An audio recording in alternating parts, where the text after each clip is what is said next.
গল্পটি হলো দীর্ঘদিন ধরে বন্ধ থাকা এক ভুতুড়ে লাইব্রেরি। এ হলো রুমি, চঞ্চল মেয়ে, সবসময় কৌতূহলী। এ হলো শিবম, বই পাগল, ভূতের গল্প খুব ভালোবাসে। এ হলো নীলা, ভীতু কিন্তু সাহসী হতে চায়। এ হলো আর্য, মজার ছেলে, সব কিছুতেই ক্যাজুয়ালি নেয়। এ হলো তানিশা, বুদ্ধিমতী, সব সমস্যা সমাধান করে দেয়। এ হলো আদিত্য, দলের লিডার, নেতা টাইপ। তোরা কি জানিস একটা কথা? কি রুমি, কি কথা?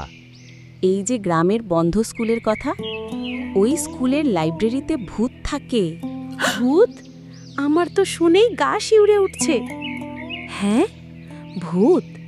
এই স্কুল তো 20 বছর ধরে বন্ধ রয়েছে, আর এখন সেটা ভূতের বাসা।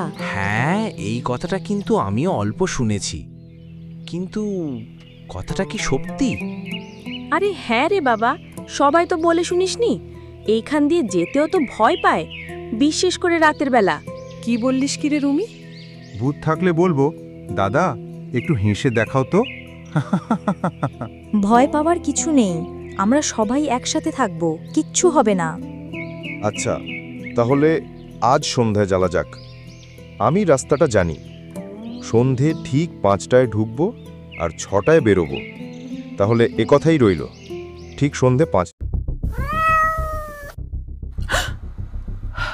ঠিক সন্ধে 5টা বাজতেই সবাই সেই বন্ধ স্কুলে লাইব্রেরিতে ঢুকলো। তারপর এই দরজাটা তো কিছুতেই খুলছে না, অনেকদিন বন্ধ রয়েছে বলে জং ধরে গেছে। তাই তো দেখছি। তাহলে এক কাজ করো, সবাই মিলে দরজায় ধাক্কা দিই।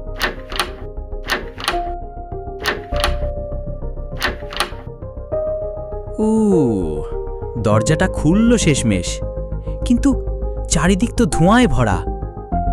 চল ভিতরে গিয়ে দেখি। ওই দেখ, কত পুরনো বই, আর ওই কোণে কি মনে হচ্ছে কি যেন একটা সরে গেল। কোথায় কোথায়? দেওয়ালের ওপর রক্তের দাগ। তাই তো, কি যেন একটা লেখা রয়েছে, বই পড়ো নয়তো থাকো চিরকাল। ভূত বই পড়ে? তাহলে ওকে আমিও একটা বই দিব, ভূতের হাই স্কুল। এটা হাসার সময় না আর্য, আমার মনে হচ্ছে আমাদের কেউ দেখছে। আদিত্য চোখে পড়লো লাইব্রেরির ঠিক মাঝখানে টেবিলের নিচে একটা বাক্স। কৌতূহল বেড়ে গেল। আদিত্য বলল, খুলে দেখি এর মধ্যে কি আছে। বাক্সের ভিতরে এক পুরানো নোটবুক। এটা তো ভূতের লেখা, দেখ তোরা। কি লেখা আছে আদিত্য?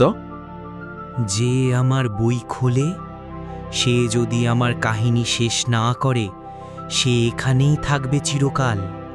মানে বইটা শেষ না করলে ভূতের সঙ্গে এখানে এই লাইব্রেরিতেই থেকে যেতে হবে? দয়া করে বন্ধ করো বইটা আর এখান থেকে চলো।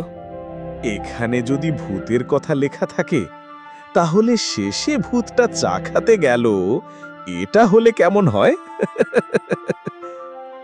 আর্য, এটা মজার জিনিস না, ওটা একটা জাদুকরি বই। দেখ, প্রতিটা পাতায় লেখা বদলাচ্ছে, যেন কেউ ভিতর থেকে লিখছে।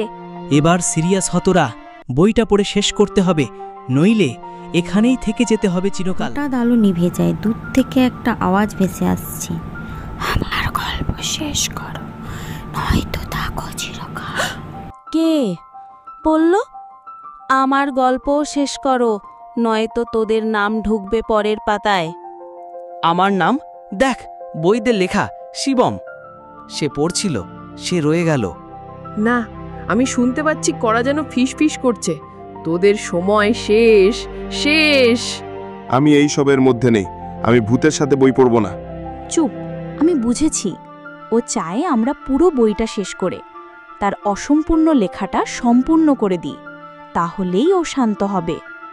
তাহলে ঠিক আছে, আমরা তাই করি। শেষ পাতা খুলে লিখে দিই, ভূত শান্তিতে ঘুমাতে যাবে, তাকে কেউ বিরক্ত করবে। আলো ফিরল, বই বন্ধ হয়ে গেল।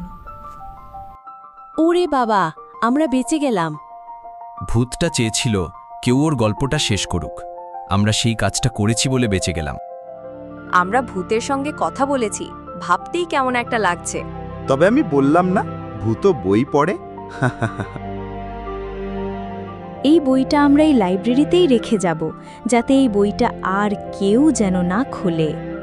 আরেকটা কথা, বই তার শেষ পাতায় লেখা ছিল, পরবর্তী পাঠক আসছে, কে হবে সে?